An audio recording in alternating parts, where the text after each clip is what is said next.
გამარჯობა, როგორ ხართ მეგობრებო? რას შვებით? ათენებთ ღამეებს. სოფლიო რომ მორჩება, ქვეყანამ ძილი მოვიწესრიგოთ. ქართველმა ერმა ერთი კარგად გამოვიძინოთ.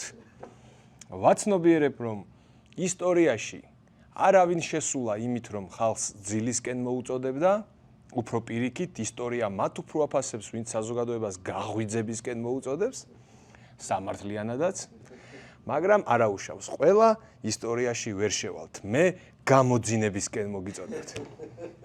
მაგით რო შევიდე ისტორიაში, რომ დიდი ქართველი რო ხალხო დაიძინეთ. ისე რო იცოდეთ ზოგადად. ძილი როგორც მოვლენა, მეზიზღება, ნერვებს მიშლის ის ფაქტი, რომ ადამიანები ერთადერთი სიცოცხლის 33%-ს ძილში ვატარებთ. ძილი არის ჩვენი ცხოვრების დღეგ. იმედია მოვადრო და რაღაცას გამოვიგონებთ ისეც, რომ ძილი არ გვჭირდებოდეს. ან მიუბაძოთ დელფინებს. დელფინებმა მაგარი რაღაც გამოიგონეს. ტვინის ნახევარს ძინავს, ნახევარი მუშაობს, აკონტროლებს სუნთქვას, ცურვას, გარემოს, გარკვეული დროის შემდეგ დასვენებული ნახევარსფერო იღვიძებს, ხოლო მეორე იძინებს. შედეგად სულ ცხოვრობენ. ადამიანებში რა, ცუდი იქნებოდა იგივე. ნახევარი ტვინი ფეხბურთს უყურებს, მეორეს სძინავს. გაიღვიძებს ნახევარი ტვინი, რაქნა ინგლისმა ეტყვი მოიგო, ეს დაიძინებს, ის სამსახურში წავა. თავარია ტვინის ნახევარსფეროებს შორის კონფლიქტი არ მოხდეს. იმიტომ რომ სულ მარჯვენა ნახევარსფერო თუ ფეხბურთს უყურებს და მარცხენა მუშაობს, რაღაც მომენტში აჯანყდება. ფეხბურთს რომ თავი დავანებოთ, ზოგადად ყოველდღიურ ცხოვრებაშიც ძალიან გამოგვადგებოდა ეს მიდგომა, რომ ნახევარი ტვინი ისვენებდეს, ნახევარი მუშაობდეს. მაგალითად, ვერავინ მოგვიყნავს ტვინის 50%-ზე მეტს. აი ესეთი სისტემა თუ ანუ ნახევარზე მეტს შანსი არ არის, ერთ ძინავს. აქეთ ეხა ნახევარს კი აიტანს კაცი. ვისაც მოგწონთ სპორტულ გადაცემაში დელფინებზე რომ საუბრობენ, არხი გამოიწერეთ, ვიდეო დაალაიქეთ, ზარის ღილაკი ჩართით. კალათბურთში ძალიან მნიშვნელოვანი მატჩი წავაგეთ უკრაინასთან. ამ წაგებით მსოფლიოზე გასვლის შანსი მნიშვნელოვნად შეგვიმცირდა. ამ წაგების შემდეგ ჩვენ გვქონდა ორი ვარიანტი. A. საკუთარ თავში ვეძებოთ პრობლემა, B. სხვაში ვეძებოთ პრობლემა. რომელი ავირჩიეთ? რა თქმა უნდა B. უკრაინის ნაკრების ლატვიელმა მწვრთნელმა, საზიზღარმა აინარს ბაგაცკისმა, კი, მართლა საზიზღარი ადამიანია, ვადასტურებ, მოგვიწყო პროვოკაცია, რომელსაც წამოეგო ჩვენი მარკუს რიდი, რიდი გააძევეს, დარჩით მთავარი გამთამაშებლის გარეშე და ამიტომ წავაგეთ. დალაგდა ყველაფერი, ჩვენი ბრალი კი არაფერი არ არის, პატიკო, რო იცოდე, ვინმე რო გკითხოს, ჩვენი ბრალი კი არაფერი არ არის. ბაგაცკისმა პროვოკაციაზე წამოგვაგო და ეგ იყო რა. ჩვენ რომ საკუთარ თავში პრობლემის ძებნა დავიწყოთ, იქ ფედერაციაში უნდა ვაწყენინოთ ხალხს. იქ მამუკელაშვილს ეწყინება ნაკრებში არ ჩამოსვლაზე რომ დავსვათ დამატებითი შეკითხვები. იქ ბითაძეს ეწყინება რომ არ შეიძლება ეგრე მოქცევა და თავი გააგდებინო და თან პირველი შემთხვევაც არ არის ეს. რატომ ვაწყენინოთ ერთმანეთს კრიტიკული აზროვნებით? ყველანი ჯიგრები ვიყოთ. ნაბოზარი ბაგაცკისი, მაგის ბრალია ყველაფერი. ჩვენ არაფერს კალათმა ბურთი არ მიიღო, იმათ წაუვიდათ სროლები. ხო, კაია. ხო, ხო, აი ესე მეც ახლა რო ვაკვირდები, ხო, ყველა არის ლამაზად, კბილად, ეფერებიან ერთმანეთს, მე ერთი ორი იუთუბერი გამოხვდებით ხოლმე და აი ის რატო, ის რა და დაეჯვი რა და მოვეფეროთ ერთმანეთს და ეს რა ქვია, წამოეგე ჯიგარი ხარ, უნდა წამოგებოდი პროვოკაციაზე, აბა არ უნდა წამოეგო პროვოკაციას, მაგისთვის არის პროვოკაცია, რომ წამოეგო. ის კაცი იმისთვის გიკეთებს პროვოკაციას, რომ წამოეგო და შენ ჩაუყარო შრომა წყალში? აბა, კაია. სულ ყველა პროვოკაციას უნდა წამოვიგოთ. მოდი ახლა ასე მოვიქცეთ. ხუთში გვაქვს ესპანეთთან ძალიან მნიშვნელოვანი თამაში. გავავსოთ სპორტის სასახლე, მაგარი ფანობა დავდოთ, მოვიგოთ ეგ თამაში, სოფლიოზე გასვლის შანსი დავიტოვოთ, მერე დავსხდეთ და გულწრფელად ვისაუბროთ. დავსხდეთ რა? დასხედით და ისაუბრეთ ყველა სპორტის სახეობის პრობლემებზე, მე ვერ ვილაპარაკებ. მე გადავწყვიტე გავხდე კონფორმისტი. რაღაცებზე თქვენ წინერვიულეთ, რავი, მაგის დედავატირე.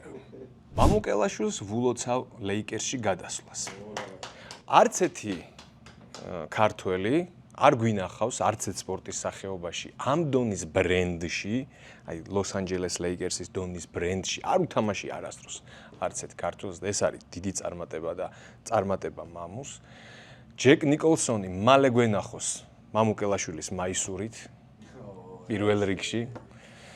იმედია ნაკრებში ჩამოსვლა ახლა მართლა შეუძლებელი იყო და აგვისტოს თამაშებში ველით მამუს ნაკრებში.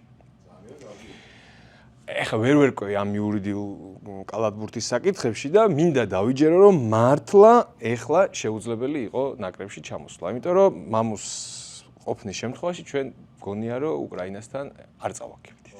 ახლა ფეხბურთი. ოღონდ ჩვენი. ქუთაისის ტორპედომ საქართველოს სუპერთასი მოიგო.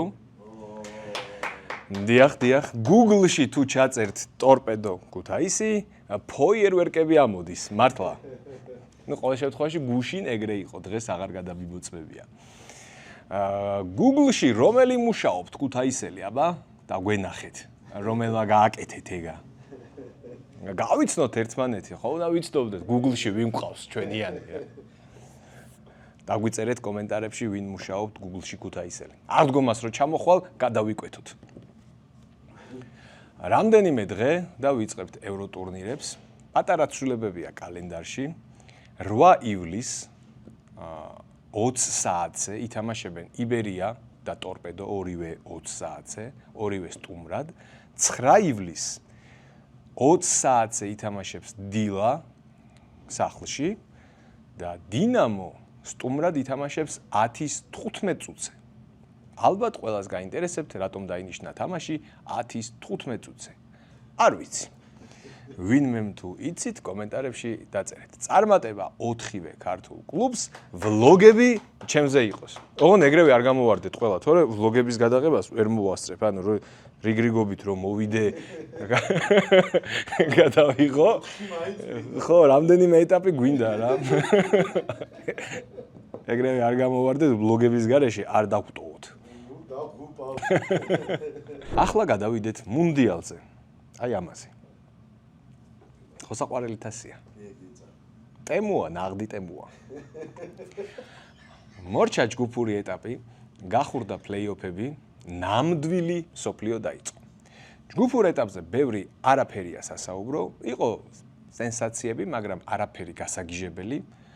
მეც ველოდით ურუგვაისგან, სამხრეთ კორეისგან, თურქეთისგან, მაგრამ იმ დონის ნაკრები არც ერთია, რომ არიქა ეს რა დაემართათ და თურქეთი ჩარჩა და სამხრეთ კორეა, ეგეთი ადამიანი არ მინახავს.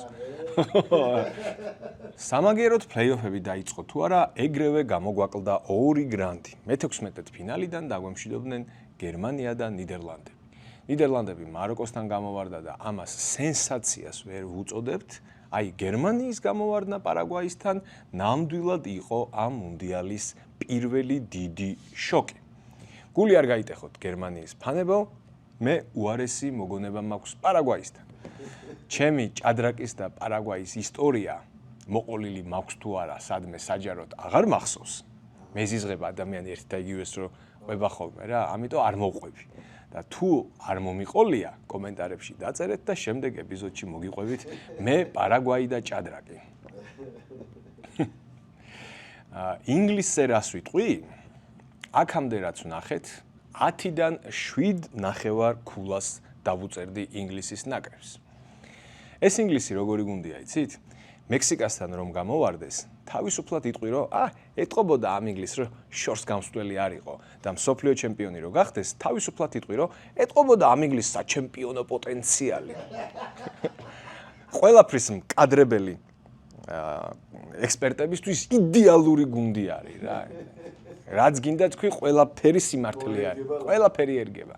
ჩემი მეგობრულის რჩევა იქნება, რომ ინგლისთან დაკავშირებით თამამ პროგნოზებს მოერიდეთ. თავი არ გაიფუჭოთ. არავის ამოაჭრევინოთ თავი. ზოგადად ისაუბრეთ ინგლისზე, აი ასტროლოგები ვით ისაუბრეთ. რა რომ მერწყულებს პოზიტიური კვირა გექნებათ, თუმცა შესაძლოა უსიამოვნებებიც შეგხვდეთ. აჰა, ხო ვამბობდი. კაი კვირა გექნებათ, მაგრამ შესაძლოა იქ პატარა უსიამოვნებები. თამამი პროგნოზი შეგიძლიათ გააკეთოთ საფრანგეთზე და შეგიძლიათ თქვათ, რომ საფრანგეთი გახდება ჩემპიონი ან ის, ვინც საფრანგეთს მოუგებს. თუ ვინმე საფრანგეთს მოუგებს და ჩემპიონი ვერ გახდება, შეგიძლიათ აგინოთ. ამ საფრანგეთს თუ მოუგე და ჩემპიონი ვერ გახდი, აბა რაღაცო უგებდი საფრანგეთს შენი დედა რა გინდო და ანგელოზევით გუნდი უყურებდით უსიამოვნებად ფეხბურთით ტკბებოდით და რაღაცო გააგდე შენ თუ არაფერს აკეთებ. იდეალური საყურებელი გუნდია საფრანგეთი, ვერ ხვდები მშურს თუ სიამოვნებს. თან მშურს რომ აი მეც მინდა რა ეგეთი გუნდი ჩემს ქვეყანაში. თან ეხა როგორ გინდა არ მოგეწონოს. იმდენად მაგარი გუნდია, რომ ვინმემ, აი რომელიმე გუნდმა ყველაფერი რო იკადროს და ისე მოუგოს საფრანგეთს, არ გავაკრიტიკებ. აბა რა ექნა. ეგეთი მაგარი გუნდია, რომ ყველაფერი უნდა იკადრო ეხა საფრანგეთია და უნდა იკადრო. ძალიან მაგარი პლეიოფები გველოდება წინ. უკვე გული მწყდება, რომ სოფლიო მალე დასრულდება და 4 წელი აღარ იქნება. სოფლიო რო იწყება, სულ ეგ განცდა მაქვს, რომ აუ ეხა ეს მალე დამთავრდება 4 წელი აღარ იქნება. ხო, 4 წელი ველოდები და რო იწყება, გული მწყდება. ფენტეზიში რა შვებით ხალხო? როგორ მიდის საქმეები? როგორც იცით, პირველი ტურის შემდეგ ვიყავი ტოპ 900,000 კაცში. პირველი ტურის შემდეგ. მას შემდეგ დავწინაურდი 880,000 ადგილით. და ახლა ვარ სოფლიოში ტოპ 20,000-ში. ხო დაგპირდით, არ ჩამომწეროთ მეთქი. და რაზე დავფიქრდი იცით, რომ რა უცნაურია ცხოვრება, რომ აი რა მნიშვნელობა აქვს რაშიც არ უნდა იყოს 880,000 ადგილით უმჯობესდები და შენი ცხოვრება ზუსტად ისეთივეა, როგორიც მანამდე იყო. არაფერი შე 880,000 ადამიანს რო გადაუსწრებ რაღაცაში. ცხოვრების ხარისხს ცოტათი არ უნდა დაეტყოს, რომ აი მილიონ კაცს აჯობე. რა მნიშვნელობა აქვს რაში? აი რაღაცაში ვაჯობე მილიონ ადამიანს და უпроსორად ბევრად მეტ მილიონს პირველი ტურის შემდეგ გადაუსწარი 880,000. ისე ჯამში 1.5-6 მილიონი კაცი თამაშობს ალბათ. ზუსტად არ ვიცი რამდენი მილიონი კაცი თამაშობს, დაწერეთ კომენტარებში. სამწუხაროდ ამ წამის მონაცემებით ფენტეზიში უფრო ძლიერი ვარ ვიდრე ჭადრაკში. FIFA-ს ფენტეზიში ვარ 18,114 ადგილზე სოფლიოში და ჭადრაკში 49,299 ვარ სოფლიოში. თუმცა ვერ ხვდები რატო დამცინეთ ეხა. დედამიწის მოსახლეობის 0.0006%-ში შევდივარ და ეგრე ხელწაბოსაკრავია ეგ ამბავი, ესე უნდა დავცინო? არა უშავს, რადგან ეგრეა და 50,000 კაცში დედამიწაზე 50,000 კაცში ყოფნა ესეთი ხელწამოსაკრავია, პატიკო? დავწინაურდები მანდაც. შევალ 30,000-ში ამ ეტაპზე. მაგრამ ჯერ ფენტეზის მივხედავ, კიდევ რამდენიმე 1000 ადგილით მინდა დავწინაურდე და მე ჭადრაკზე ვილაპარაკოთ. შემოუერთდით უჯარი მოდის ლიგას, პრიზზე შევთანხმდებით. ვისაც უფრო მაგარი პრიზები გინდათ, ვიდრე მე გავცემ ხოლმე. ხო იცით დაახლოებით ჩემი გაქანება პრიზებში რა არის. ვისაც უფრო მაგარი პრიზები გინდათ, ვიდრე მე გავცემ, გირჩევ მიბრძანდეთ ნიკორაში, შეიძინოთ ლორენცის ნებისმიერი პროდუქტი, ქვითარი დაასკანეროთ და ჩაერთოთ გათამაშებაში. ერთი პროდუქტი უდრის 10 ქულას. ლიდერბორდში მესამე ადგილი მოიგებს ელექტრო ველოსიპედს, მეორე ადგილი სარბენბილიქს, პირველი ადგილი იმოგზაურებს იმ ქვეყანაში, რომლის ნაკრებსაც გულშემატკივრობს. 19 ივლისის ჩათვლით არის გათამაშება, ამიტომ არ გადადოთ 20 ივლისამდე. ჩვენ ხო გვიყვარს გადადება რაღაცეებს. 20 ივლისამდე ნუ მივიყვანთ საქმეს. ახლა კი რუბრიკა ერთი ამბავი არქივასგან. ამ რუბრიკისთვის არქივამ უნდა მოიძიოს და გამოგვიგზავნოს საინტერესო ამბები, მაგრამ ეზარება. ამიტომ მე მოვიძიე. დღეს მოგიყვებით ლეგენდარულ ჟურნალისტზე 91 წლის ენრიკო მარკესზე, რომელიც ამჟამად თავის მე-18 მსოფლიო ჩემპიონატს აშუქებს ადგილზე. იორდანია არგენტინის მატჩის წინა პრესკონფერენციაზე ენრიკემ ამ ჟურნალისტმა სკალონის კითხა, მესი ძირითადში იქნება თუ სკამზეო. სკალონი უპასუხა, ამ თემაზე ახლა არც ერთ ჟურნალისტს არ უპასუხებდი, მაგრამ რადგან ეს შეკითხვა მოდის თქვენგან, გეტყვით, მესი ძირითად შემადგენლობაში არ იქნება. თქვენ ძალიან დიდ პატივს გცემთ და ამიტომ გეუბნებითო. შემდეგ მივიდა, ჩაეხუტა, ფოტო გადაიღეს, ეს ამბავი გავარდა სოციალურ ქსელებში, მთელმა მსოფლიომ გაიცნო ენრიკე. ახლა ფეხბურთის ვარსკვლავები, ლეგენდები მიდიან მასთან და ფოტოს გადაღებას თხოვენ ჩვენს 91 წლის ჟურნალში. შეიძლება თქვენთან ფოტო გადავიღოთ და აი სუპერსტარი პირიქით ხდება ყველაფერი. კაცი 91 წლის ასაკში გახდა ვარსკვლავი. კომპანიების რიგი უდგას, რომ გადაიღონ რეკლამებში, გახდეს ამა თუ იმ კომპანიის სახე, ამბასადორი, აიწყო ცხოვრება 91 წლის ასაკში. 91 წლის ასაკში. ან მანამდეც არ ქონდა. მანამდეც არ ქონდა ცუდი ცხოვრება, ეხლა, მაგრამ 91 წლის ასაკში გახდა ვარსკვლავი და აიწყო ცხოვრება. სჯობს გვიან, ვიდრე არასდროსო, მაგრამ ეს, ჩემი აზრით, არის არასდროს.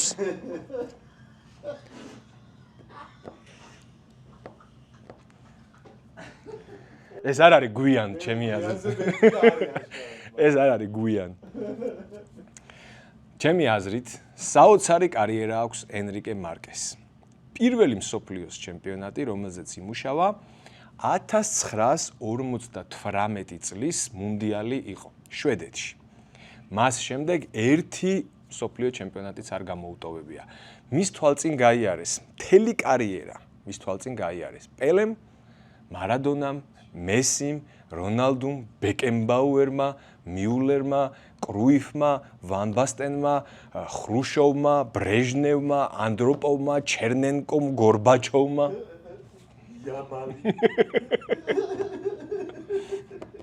ყველამ მის თვალწინ გაიარა. სტალინიც ახსოვს, მაგრამ სტალინზე ვერ ვიტყვი, რომ აი მთელი კარიერა, მნიშვნელოვანი ნაწილი და ეს ყველა თავიდან ბოლომდე. ენრიკე მარკეს ცოცხლად უნახავს აბსოლუტურად ყველა ფეხბურთელის თამაში, ვისაც ოდესმე ოქროს ბურთი მოუგია. წარმოიდგინეთ. გავიაზროთ, რას ვამბობ. უმრავლესობა სტადიონიდან, ზოგიც ტელევიზორით, ყველა დიდი ფეხბურთელი, ყველა ლეგენდა, ყველა ვის შესახებაც წიგნიდან ვიცით, ყველა ვისაც ოქროს ბურთი მოუგია, აბსოლუტურად ყველას თამაში უნახავს ცოცხლად. ჩვენს გვერდით რო ცხოვრობდეს ისტორიკოსი, რომელიც პირადად იცნობდა ალექსანდრე მაკედონელს, დავით აღმაშენებელს, ნაპოლეონს. ხო. ეგეც ისტორიკოსი რო ყავდეს, რომ აი ეს ყველა ნანახი ყავს პირადად, უსაუბრიათ რაღაც. ეგეთი კაცი ყავს ფეხბურთში. ჯანმრთელობას უსურვებ ენრიკე მარკესს და კიდევ არაერთი მუნდიალი გაეშუქებინოს. წავედი ახლა, ავსტრალია ეგვიპტეს უნდა ვუყურო, თან მუსტაფა ზიკო მყავს ფენტეზიში და გოლი უნდა გავაწურინო. თქვენ არხი გამოიწერეთ, ვიდეო დაალაიქეთ, ზარის ღილაკი ჩართეთ და შევხვდებით ან ვლოგში, ან უჯარი მოდში. აბა დროებით.